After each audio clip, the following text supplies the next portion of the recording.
ఆదిలాబాద్ ఉమ్మడి జిల్లాలో వర్షాలు దంచుకొడుతున్నాయి. ఎడతెరిపి లేకుండా కురుస్తున్నటువంటి వర్షాలకు లోతట్టు ప్రాంతాలన్నీ జలమయమైపోయాయి.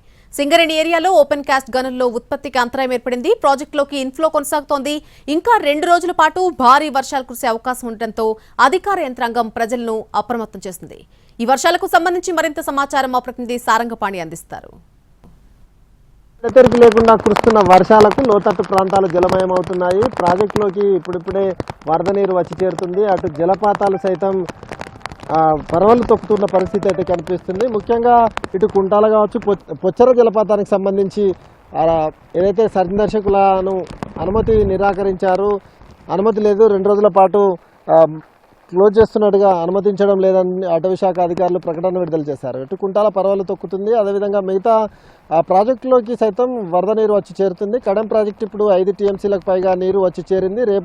రేపు దానికి సంబంధించిన 2 కాలువల ద్వారా నీటిని వదిలిపెట్టే అవకాశం ఉన్నట్టు అధికారులు వెల్లడించారు.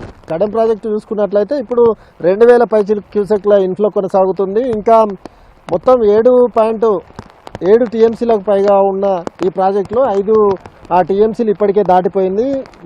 ఇంకా మరో 2 రోజుల పాటు భారీ వర్షాలు కురిసే అవకాశం ఉందని వాతావరణ శాఖ అధికారుల హెచ్చరికల నేపథ్యంలో అధికార యంత్రాంగం సైతం అప్రమత్తమైంది. లోతట్టు ప్రాంతాలు, అదేవిధంగా వాగులు, వంకలు, ఉప్పొంగే ప్రవాహం ఉన్న ఏరియాలకు వెళ్లకుండా ఉండాలి. ఇంట్లో నుంచి ఎవరు బయటకు వెళ్ళొద్దు, అవసరమైతే తప్ప బయటకు వెళ్ళొద్దని ఇప్పటికే పోలీసులు ప్రకటించారు. దానికి సంబంధించి ఏదన్నా విపత్తు సంభవిస్తే కనుక పోలీసులు అందుబాటులో ఉంటామని తమకు సంబంధించిన 2 నెంబర్లను అందుబాటులో ఉంచారు.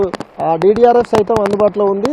ఎవరికి ఎలాంటి ఇబ్బందులైనా తమకు ఫోన్ చేసి చెప్పాలని కంట్రోల్ రూమ్ సైతం ఏర్పాటు చేసినట్టుగా జిల్లా ఎస్పీ ఇప్పటికే ప్రకటించారు. ప్రస్తుతం మనం తెలంగాణ మహారాష్ట్ర సరిహద్దులోని పెనుగంగా వద్ద ఉన్నాం. పెనుగంగా గతంతో పోలిస్తే ఇప్పుడు ప్రవాహం పెరిగింది. ప్రాణహిత సైతం కొమరంభీం జిల్లాలోని ప్రాణహిత తుమ్మిడిహట్టి వద్ద సైతం ప్రాణహిత ప్రాజెక్టు ఉప్పొంగి ప్రవహిస్తుంది. ఇటు గోదావరి సైతం క్రమంగా నీటి మట్టం పెరిగి ప్రవహిస్తున్న పరిస్థితి అయితే కనిపిస్తుంది. ఇటు స్వర్ణ ప్రాజెక్టుకు 200 పైచిలకు క్యూసెక్ల ఇన్ఫ్లో వస్తుంది. ఇటు సాత్నాల ప్రాజెక్టు, అదేవిధంగా మత్తడివాగు ప్రాజెక్టుకు సైతం ఇప్పుడిప్పుడే ఇన్ఫ్లోస్ వస్తున్న పరిస్థితి కనిపిస్తుంది.